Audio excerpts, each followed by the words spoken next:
Well, it's a very sensitive question. So, Phala World is not just a game or a metaverse. It is not a metaverse, but it's kind of like a system, virtualized and gamification what you are doing on the blockchain. Hello, welcome to another video. And in today's video, I'm joined by Marvin Tong, who's a co-founder of Phala Network. He's been very kind to come over to this channel so he can share a lot of information about Phala Network.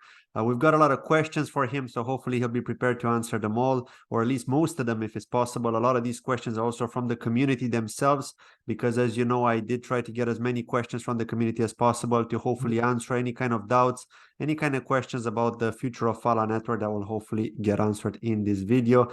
So Marvin, welcome. Thank you very much for coming on. If you want to just give us a quick introduction of yourself, and then maybe Phala Network, but just like summarize it for a new person who's never heard of it, maybe, and like a short description. Wow, thanks so much for having me. And yeah, hi everyone. This is Marvin from Phala Network.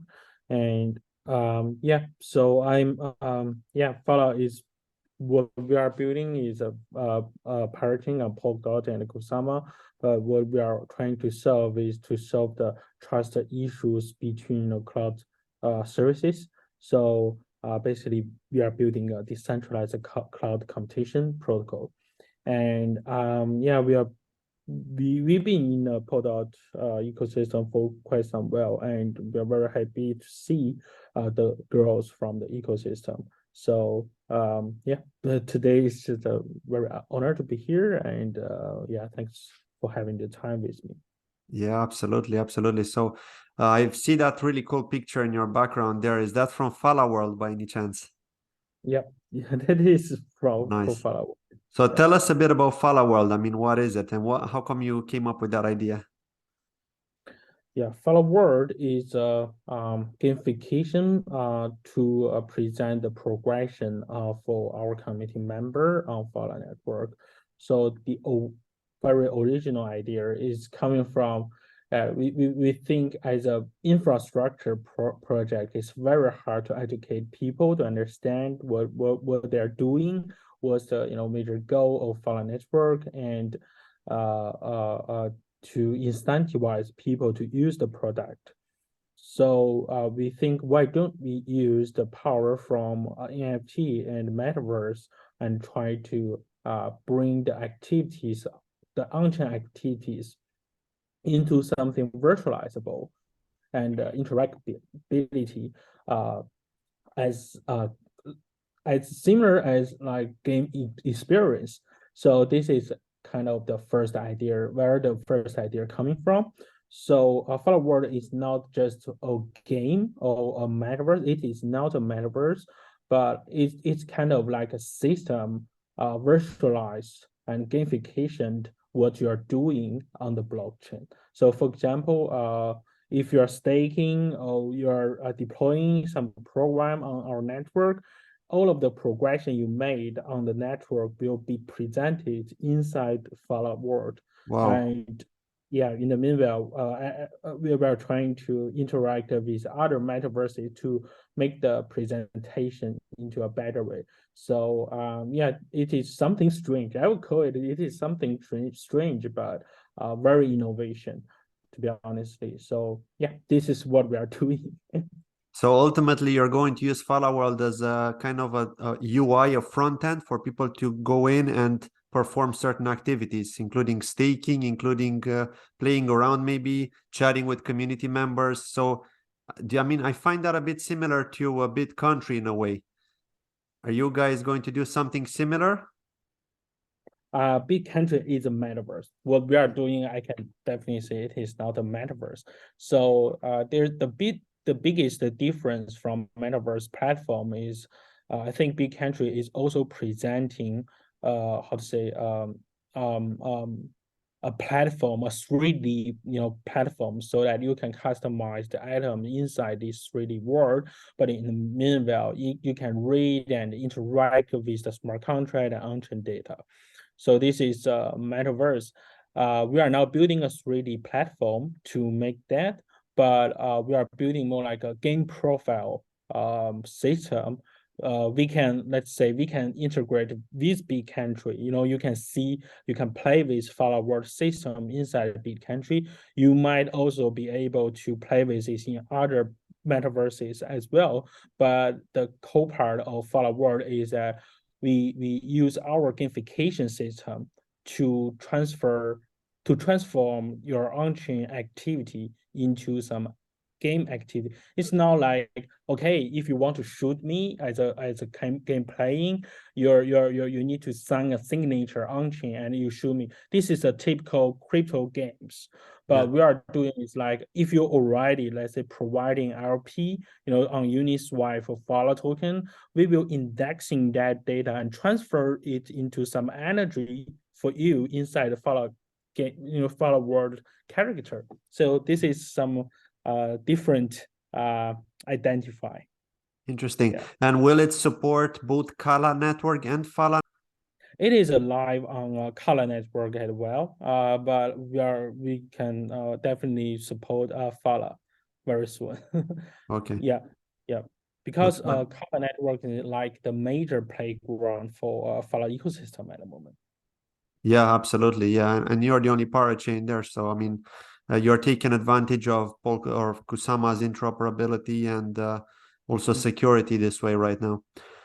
Yeah. Okay, we're gonna get to a few questions about Phala a bit later, but first I need to ask the hard question, and this is probably on many people's minds, myself included, and this is in relation to the situation with the bear market. As you know, it's affecting a lot of projects, and Mm-hmm. it's in terms of the funding. So with the runway, I mean, how do you stand right now in terms of runway for the Phala network team to pay developers to continue development, to continue to progress with the project going forward? How many years do you see yourself surviving, assuming that this bear market will continue? Yeah, that's a good question. So based on our current cash, now the Phala token size, we Yeah, can live with the burn rate for another 2 years. So that's our situation. So and it doesn't include any unstable assets we are holding, like Phala token, Bitcoin, dot. So yeah, I think it's okay for us. perfect. Okay, that's good. Yeah, 2 years is pretty good time because most crypto teams usually get about 3 to 4 years runway from Mm-hmm. various VCs. So can you tell us a bit more about Alameda as well? Because I know you've tweeted a while back when we had that scandal with Yep. FTX and Alameda, that Alameda did hold a certain number of Phala coins and they were your market makers. That contract ended now. I believe it ended on the 30th of November, if I remember correctly. And Yep. so I'm curious, like, did they return that Phala to you? And are No. you going to hire other market makers? Yeah, that is a really painful experience. Mm. Uh, yeah, so I guess our tokens are gone in Alameda's perspective, but I strongly assumption that they already sold it a couple of months ago. So when it's been through their darkest time. So the deal is like, as a market maker, they have to land tokens from projects. It's not just a Phala do that. I think a couple hundreds decent projects doing that. And we land 6 million Phala token with to them 1 year ago. Wow. And the term is they do the market making, and after 1 year, they return the tokens to us so that the projects don't have to cost so much to maintain the liquidity in different exchanges. Phala already listed on over 20 exchanges. It's very hard to keep every exchange have a decent liquidity. So this is what market makers' job. But yeah, unfortunately, I think we lose that kind of Phala token. But as mentioned, we are very cautious in financial management. So first, we hold in very strong cash book at the moment. Doesn't influenced by any digital assets lose on the book at the moment. Secondly, yeah, we don't have just one market maker as supplier. We have multi ones. So it helps us reduce this lose so to say, because I know that other projects are losing so much position. Some is lending, $10 million worth of position to them, and that would be all. But for Phala, we only lose 6 million Phala tokens, which means 600K, 80, something like that. worth of under $1 million worth of tokens. So it's fine with us, but still, lesson learned. And I think in the near future, I didn't find any like new solution in the business yet, like how we can provide a centralized liquidity service, but in the meanwhile, people can solve the trust problem. I don't see that solution coming out so far, but I believe our business industry will getting better. People will ask a question: why don't just use AMM, right? Yeah. It's the problem is AMM is not that good enough to interact with centralized exchanges. So when you buy some token or sell some token on Binance or Coinbase, it's the liquidity from decentralized world is very hard to immediately providing the liquidity on the centralized world. So that's why there's a reason there attribute or robots running between DeFi and CeFi to keep the liquidity, and that have to be made by human being so far. And that is what's happening and where we are going in the next couple of months. Yeah. Understandable. Now, I do have a question to switch over to liquidity with regards to Khala network. So right now, you do have a bridge open with Moonriver, and I saw that you are listed on SolarBeam, but the liquidity there is extremely low.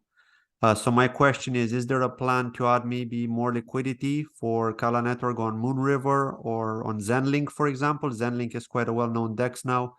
It supports cross-chain functionalities with different parachains. So, I mean, do you have any plan to help the community who want to stick to DEXs rather than having to go to use centralized exchanges? Yeah, pretty good question. The thing is, I think the most powerful DEX for Phala token on Kusama ecosystem is Karura. It's not Moonriver. So because the reason why there's lacking of liquidity is not because we don't support it. We granted I think 100K budget to incentivize people to providing liquidity on Karura a couple of months ago. But eventually the LPs who claimed the reward, they didn't instantly providing the LP anymore because there's slightly lose from there. So I think the problem is even for the top parachains, the smart contract parachain like Moonbeam and A-Star, they're moving the DeFi focus from Kusama ecosystem to Polkadot ecosystem. So the major liquidity are there. But of course, I don't think the liquidity on Polkadot is good as well. It's not that good, but it's much more better than the Kusama. So the thing is, even though, for example, tomorrow I can stake 50K worth of Phala token and USDT on Moonriver, but very soon all of the liquidity in that pool will be dry out because lacking of usage, lacking of transaction volume every day. So the really liquidity behind the liquidity pool is coming from the activity on this ecosystem for DeFi actions. So if you open up the Gecko terminal, you can see how much 24 hours transaction volume in every pair. And that is the really real value behind the liquidity.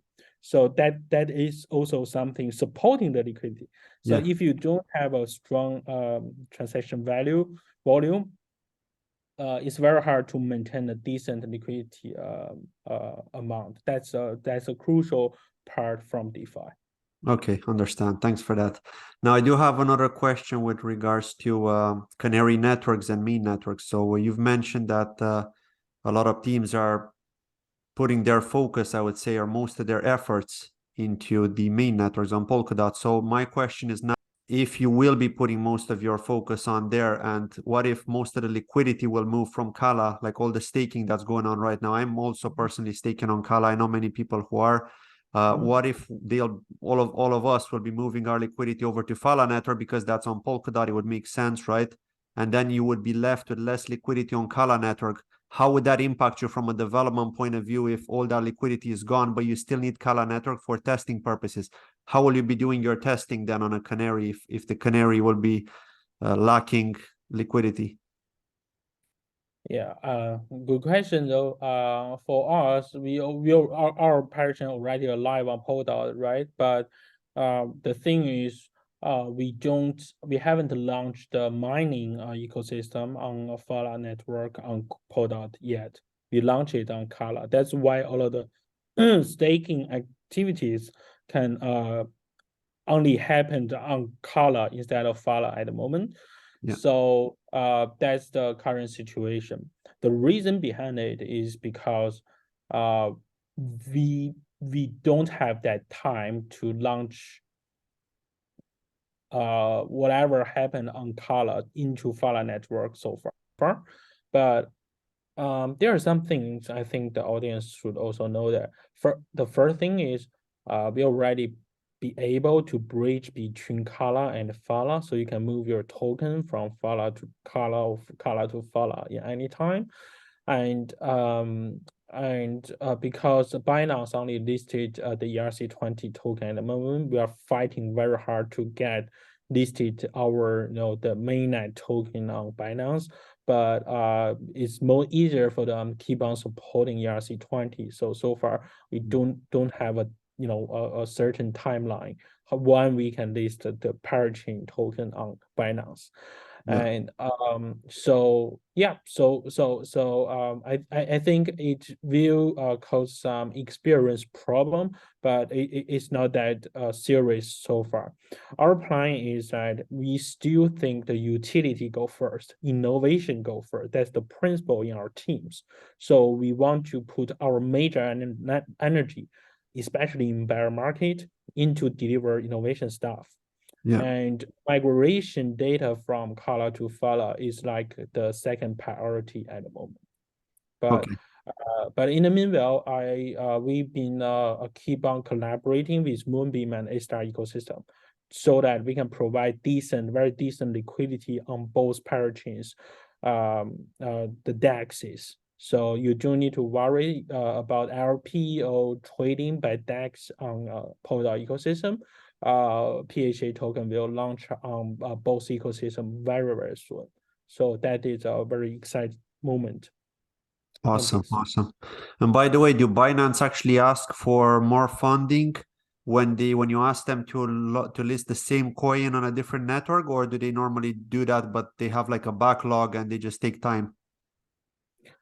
Well, it's a very sensitive question. So generally, supporting a new network will cost some development costs from Binance, and of course we need to pay something. But that the payment is not the major problem. The major problem is schedule from Binance team and priority. For example, our major, like almost all of the activity on Phala ecosystem now is happening on Khala network. Should we promote them to integrate with Khala first? We are doing that, but the problem is after we doing that, maybe after 1 year or 2 years, we don't have a second chance to list Phala token. Yeah. So that is a very tricky situation for us. So but but for Phala it's okay because we have Ethereum will always be our settlement layer for the token, just for PHA token. I think our community can live with it, but we are developing more toolings to solve that problem. Let's talk about the next topic, and this is with regards to Phat Contract. Okay, the full focus is on Phat Contract. You guys have done a great job there, right? And it's connecting the Web 2 apps to Web 3. This is my basic understanding of Phat Contract, right? But we need to understand Do you have any planned integrations with Phat Contract right now? I mean, are you talking to any partners, to any companies who are interested in Phat Contract? Yeah, I mean, we just opened up the open beta for Phat Contract, and we pinged all of our partners, almost 50 partners. And I think we got feedback from 20 ones that are very interested. They already like communicating and begin to work on to have a trial on Phat Contract. So basically, Phat Contract will be a serverless service for Web3 builders. So it infra is decentralized, right? So it will when you're using it, the function will be similar with Amazon Lambda. So you don't need to care about operation, you just deployment the code and the system will automatically execute the code for you. So that's a serverless service. So Phat Contract is something like that, but the difference between sorry, Phat Contract and smart contract is smart sorry, smart contract have like the major function for smart contract is to permanently storage and enforced guaranteed for the execution result. So it means that when you write up some program as smart contract, it's been verified by thousands, all of the on-chain validators and nodes. But the major purpose of Phat Contract is to be a good friend of smart contract. Yeah. So our slogan is kind of like, if you can write some program with smart contract, just do it. Just use Ethereum, use Moonbeam, use A star. But if you can't write some program with smart contract, but you have to, so that you have to consider using centralized service, you use Phat Contract. We are aimed to fill the gap between smart contract and applications. Smart contract is only one program behind tons of programs in the application, and we think that is not decentralized enough. Our mission is to fill the gap. So this is the position of Phat Contract product. Yeah. And so now our strategy is to scale it as large as possible. We just started a couple of weeks ago. Our production is delivered. I am very happy to share two exciting news. The first news is we successfully integrated JS language. So you can write Ink language and JS language in Phat Contract. So it's a very good news to reduce the barrier for developers using us, because Ink and Rust is kind of very hard for the general developers who are writing up so many applications. Yeah. And the second exciting news is like we will when we publicly launch a Phat Contract in the short term, we will also deliver a new thing which we call it Phat Logo. So Phat Logo is like a low-code version of Phat Contract. You don't need even to code to component these functions. You can just click your mouse and settlement the parameters. We will launch some services that you can deployment by yourself in that way, so that you don't even need to code. So this is a very exciting moment for us as well. And the beautiful part is better interactability from Substrate. Yeah. Every Phat Contract people write up can interact with each other. So it's like Claudio, if you deployment some Phat Contract, my Phat Contract can interact with yours. And we can even interact with WebAssembly smart contract on A star. So that I think that is kind of some magic could happen in Polkadot ecosystem to show the best part of XM. So yeah, this is our progression so far. Interesting, interesting. But I do have a question about Phat Contract. This is coming from a developer friend of mine who had a look at it, and his concern is the fact that Web2 applications sending data as input to Web3 applications don't get validated if they come directly. And so the data could be corrupt. How do you manage that part? Like, how do you guarantee that the data is clean and you're not receiving corrupt data from Web2? That is a very, very accurate question. I love that question. So the answer for us is we give the authorization and the choice back to devs. So it's pretty like, just imagine when everyone is using MetaMask, their multi RPCs can be choiceable, right? But you can choose to use Infura. You can also use other RPC. But there are also developers, launch the Light client as a wallet so that you can verify it by your local equipment. So it means that what we need to, as a platform, what we need to deliver is a diversified choices.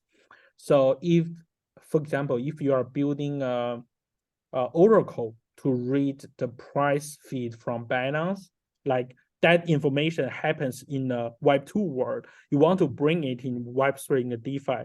So you need to build up a very simple, maybe Byzantine algorithm among different price feed oracles to verify the final result. It could be work out in Phat Contract. We don't enforce developer to make the choice, but we provided every possibility so that they can build in this way.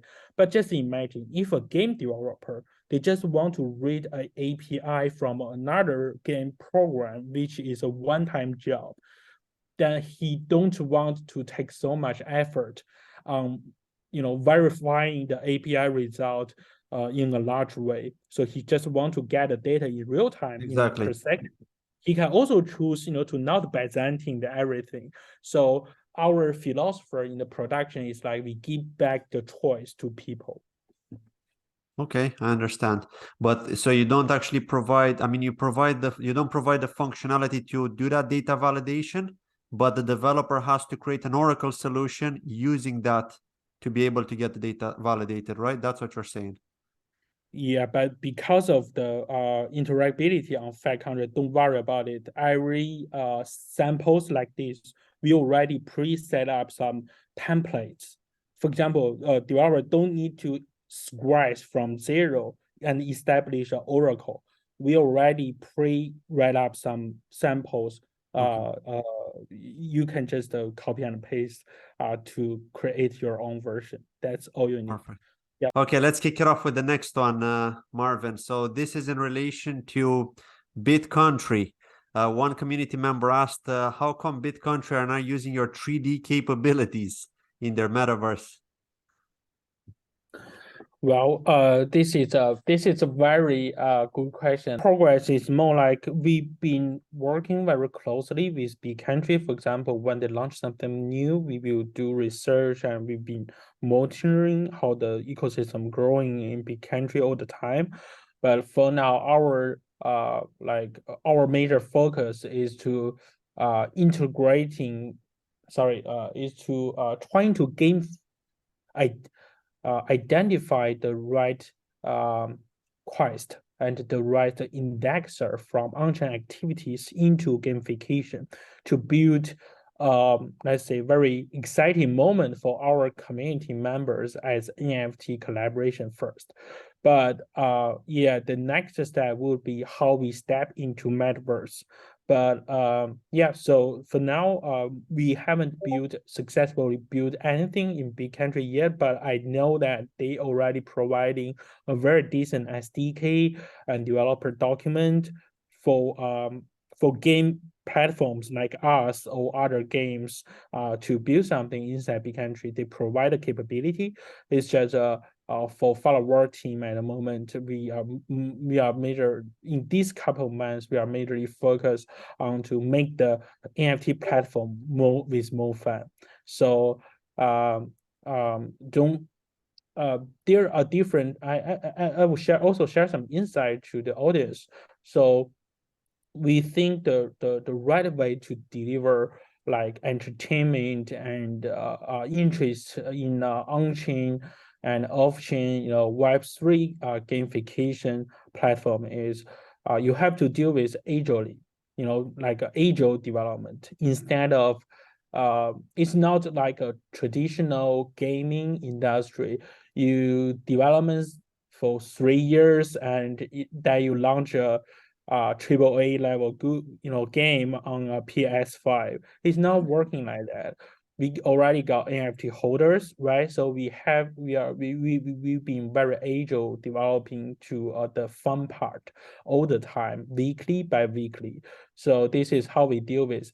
And in the right moment, when our, let's say, our gamification work is almost done, and we think, okay, now is the moment to step into Bitcountry and use the 3D component to build a Phala world in there, we will do it. So don't worry about it. It's not a problem for Bitcountry, but it's more like how both teams working with their own paths, but in some right time point we will cross over. So it's not in that time point yet. That's the situation. Nice.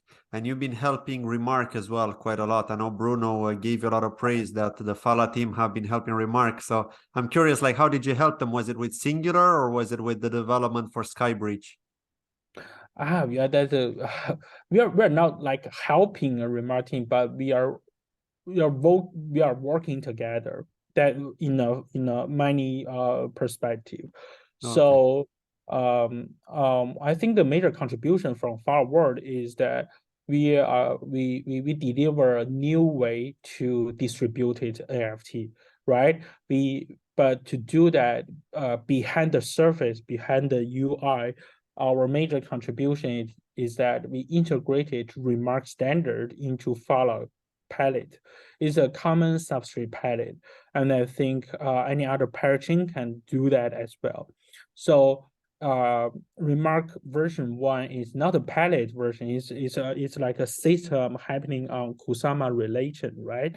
And based on the Remark transactions. And in version 2 is becoming more and more like smart contract. The substrate version of such smart contract modular is a palette. And what we are doing is majorly contributing on that part so that we can deliver Phala World as Remark standard on our parachain.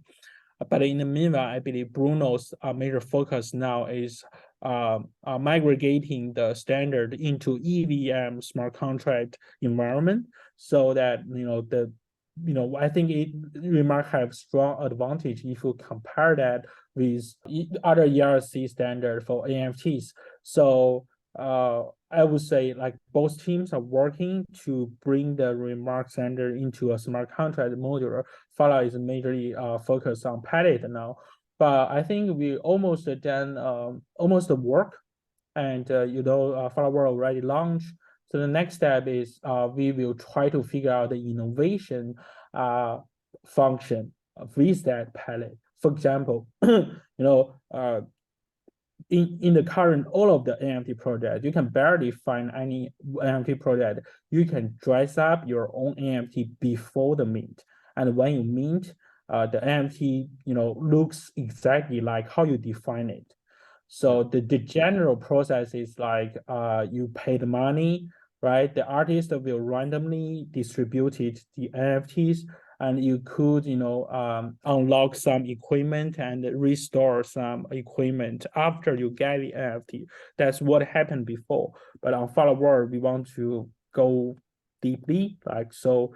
Yeah, even before the mint, you can dress up everything. So you define how your NFT looks like, not our artist. Yeah, So using the that's the fun part. multi-resource function as well that Remark has to offer, right? Yep. Be able to use NFTs within NFTs, basically. Yep. Cool. That's really cool. Thank you for that. One question from a user is when will the Web3 cloud system upgrade with SGX DCAP support launch? I don't know what he means, so maybe you do. Yeah. So that is a very hard to say. I think that is a question that the guys who are already quite familiar with the Phala system, this kind of guy comment. I love that comment because it's a DeFi. So let me explain what is DCAP first. So many people know that Phala is using the technology called SGX or TEE.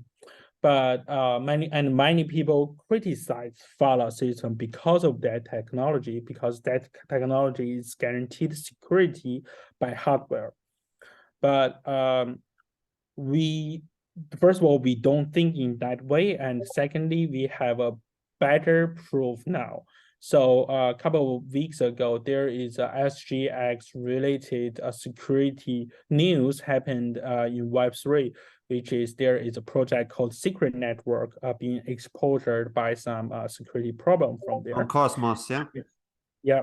And that the guy who pointed out is called Andrew Miller, who is the very famous security engineer.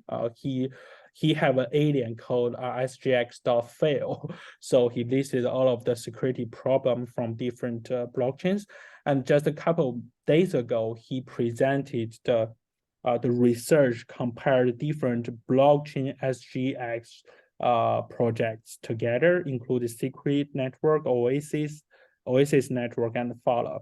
So I won't say we are better, but you can read the paper by yourself. It's we have a very strong design to protect the fact that even though if SGX being under attack, we are more safe. So to speak, the conclusion is Phala network is not relying on SGX or TE.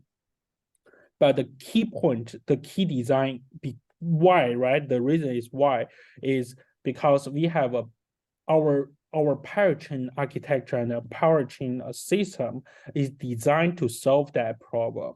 So when every hardware get registered on Phala to providing the off-chain computation, our system have the capability to identify their security levels. And based on their security level, we will assign different level of task to this hardware. So let's say if a developer need a top level, let's say if American president want to deployment the smart contract to control nuclear button on Phala network, he can choose the top security level hardware on Phala to deployment that Phat contract. But if you just want to write a description to read data from Twitter, you can choose a low cost, faster, but not top level security hardware on Phala. So we have the most complex infrastructure as a decentralized cloud providing now. So this is how the system works. But the key point is because of a system called DCAP, so that our system can identify the hardware security level without relying on Intel. So we don't even need Intel tell us, hey, this hardware is safe, this hardware is bad. We don't need that. And to make sure that can happen, we have to integrate with DCAP system. And the DCAP development was quite successfully progressed on the moment. It haven't released yet, but it's very close. So Intel just released a new version, included what we need in DCAP a couple of weeks ago. So we are working on that in the final stage to integrate this AP system in Phala. And I think yeah, we will exposure more progress in the every weekly report to community. So, but as a conclusion would be, if you don't trust in Intel, if you don't think TE is safe, use Phala. Phala is like a safer version, much more safer version than SGX. And if you are interested to read more, welcome to follow our Twitter. Good. Wow, that's quite the explanation. It was quite detailed. So hopefully the viewer has understood that. Thank you. Yep. Thank you. Now let's talk about the next topic, and this is in relation to Ledger. Have you raised any proposal with Ledger to get support for the Phala coin on there? Because as I know, you need to raise a proposal and need to wait in the queue, and hopefully they'll get back to you and say, yeah, okay, we'll integrate it. And of course, they'll ask you for the information, as from the developer side, because obviously they need to add the code so that they can integrate within the hardware wallet of the ledger. So have you done that, or are you planning to do that, or?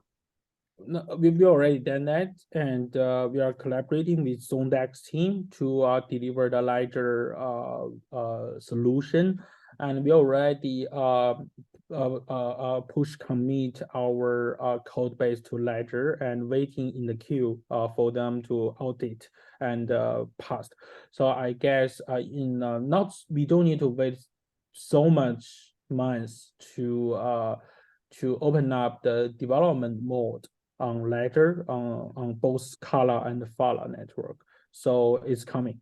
Perfect. Yeah, it's mostly because people want to stake using their ledger device for safety, Yeah, but in the meanwhile, because the on-chain upgradable capability on substrate chains, there's a nature conflict between how ledger protect the code and how parachains using the code.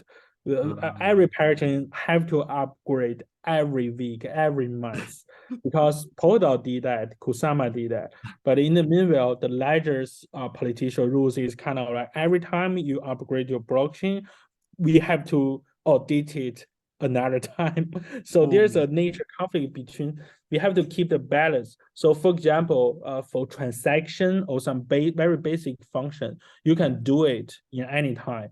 But for a more smarter function, let's say delegate or voting, or using Phat Contract, you can't use ledger to do it at the moment. You have to only execute a basic transaction function because the runtime is updating all the time. Yeah, absolutely. And it would be insane.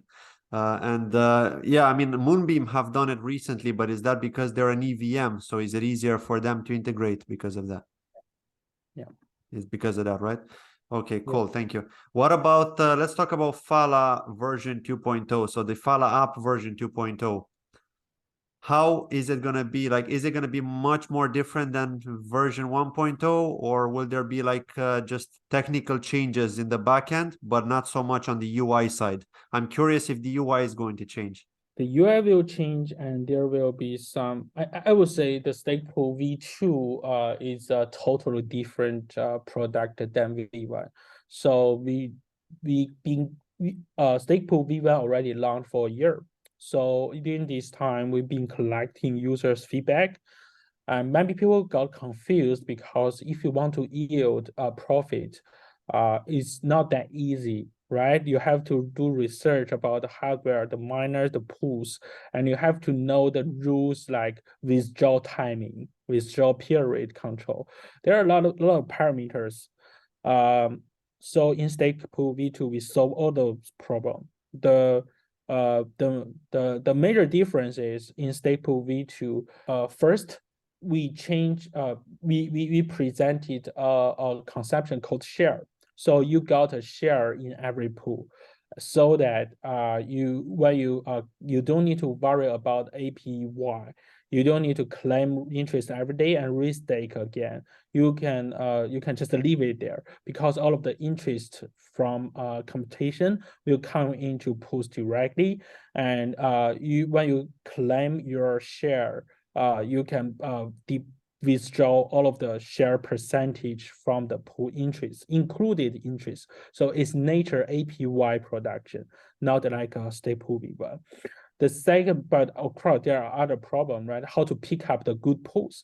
So we present another function called vote. So vote is kind of like some yield protocol, yield pools. There will be someone managing your funds for you, but in the meanwhile, you don't need to transaction your funds to him. Just by a staking or delegation algorithm, you can it's pretty like Polkadot stake pools. There will be someone yield for you and picking up the right nodes for you, so that you only need to stake in one pool, and the pool owner will help you to find the right computer and the computer pools to stake for you. So it will be much more simple than V1. People don't need to worry about learn and research so much. Your funds can be safely yield all the time by a very simple click. But there this is not all. We got also a very amazing function, which is all of the share presentation you had in each pools will be transformed as an NFT. So it's pretty like the LP NFT for Uniswap. So everyone will get an NFT from to present how much shares you own in some pool. So let's say you got million Phala token, you will and staking, you will receive a million Phala token worth of NFT. And the reason we did that is because we think it's very annoying to withdraw and waiting for 2 weeks, right? So there will always be someone who are willing to sell it immediately instead of waiting. So by delivering by NFT, you can sell the NFT on a forward marketplace all the time, maybe by a very minor price lose, Right. but you get immediately, withdraw. So by presenting and transform all of these shares into NFT, I think we also solve the problem for waiting. So this is the three major function update from Staple V2. Okay, interesting. So if I understood correctly, at the beginning you said you will not be able to claim anymore as soon as you want. Is that functionality going to be removed completely and it will be automatically compounding to that pool, or can we still claim when we want to claim the rewards? Well, you can claim with free, let's say, as shares. No, but what I mean is, let's say, for example, I'm staking to a pool right now. Well, I used to, right, with V1, for example, because now we cannot do anything, right? It's in maintenance mode. But when we were staking on with a pool, right, we were able to claim because we had the claim button with the rewards. So will we still have that kind of button? Will we still be able to claim those rewards, or are they going to get automatically compounded? You can claim the rewards. You can still claim the rewards in the pools. But if the pool owner, let's say, use the interest, new interest to restake already, you have to wait for 7 to 2 weeks as well. But in the meanwhile, if you but based on our data analytics, the computer pool owners doesn't compound interest immediately because it's very hard to add up machines every day, right? So for example, today the pool you stake got 10K interest for everyone. And if the pool owner doesn't use it immediately to add up machines, you can claim the interest for today anytime you want. Are you referring to the free delegation now? Yeah. Okay, no, I didn't mean the free delegation. So what I mean is the actual staking rewards for staking, regardless of the free delegation. So let's say you don't want to touch. Let's say you have 10,000 Phala staked across multiple pools, and you are generating staking rewards. It doesn't matter like what free delegations you have on those pools. My point is about the extra income that you're generating as rewards, block rewards. Can those still be claimed as normal, or will there be a limitation on those now with 2.0? There are limitations because it's a compound pool now. Okay, We so they are transform all the pools into compound pool. Yeah. okay, I understand. So, Cool. And with regards to the free delegation, why is it that some validators or pools don't have any free delegation, but they have high APY, for example? I don't know. I mean, if they I mean, it's if they are using just imagine, if the pools with free delegation actually can't have the maximized APR, because the reason why they can get the high interest is because they have to use the funds in the pool, right, and delegate it. Okay, I see now. Okay, so instead So of the free delegation, they are compounding those to be able to give you higher APR. So you are then, as a staker, as a delegator, you are basically, let's say, supporting the pool because you know you're going to get more staking rewards, but the cost is that you cannot withdraw if you want to withdraw until 7 to 14 days pass, basically. Yeah, but because of the NFT marketplace, you can sell it anytime you want. Okay, so it's gonna change Yep. now with the NFT marketplace. Yep. Yep. Okay, interesting. Cool. Thank you, Marvin. I really appreciate it. You've answered a lot of questions. So I'm going to ask you a final question. Is there anything exciting coming up for Phala Network or Phala World that we should be aware of? Sure. I mean, the public version of Phat Contract, please keep an eye on that. I think that is a game changer product. And I think we are also trying to deliver some very good use cases on top of Phat Contract capability. Just to keep an eye on that. Even though you don't have a development background, you can still use Phat Contract. So it will be amazing platform with all fans. So don't worry about it. Keep an eye and looking forward on the launch. That's what we want to share to our community. Absolutely. Thank you very much, Marvin, for coming on. I look forward to having you on again in the future when we'll have more updates from Phala. Hopefully with the launch of Phala World, we will likely have a lot of questions there as well, with regards to things that are going to happen. So thank you for coming on. Thank you as well for watching. And if you want to check out the Phala Network, the links to the website can be found in the description of this video. Don't forget to hit the like to support the algorithm and drop a comment. Just tell us what do you think. Thank you for watching, and I'll see you in the next video. Bye-bye. Thank you, Claudio. Bye-bye.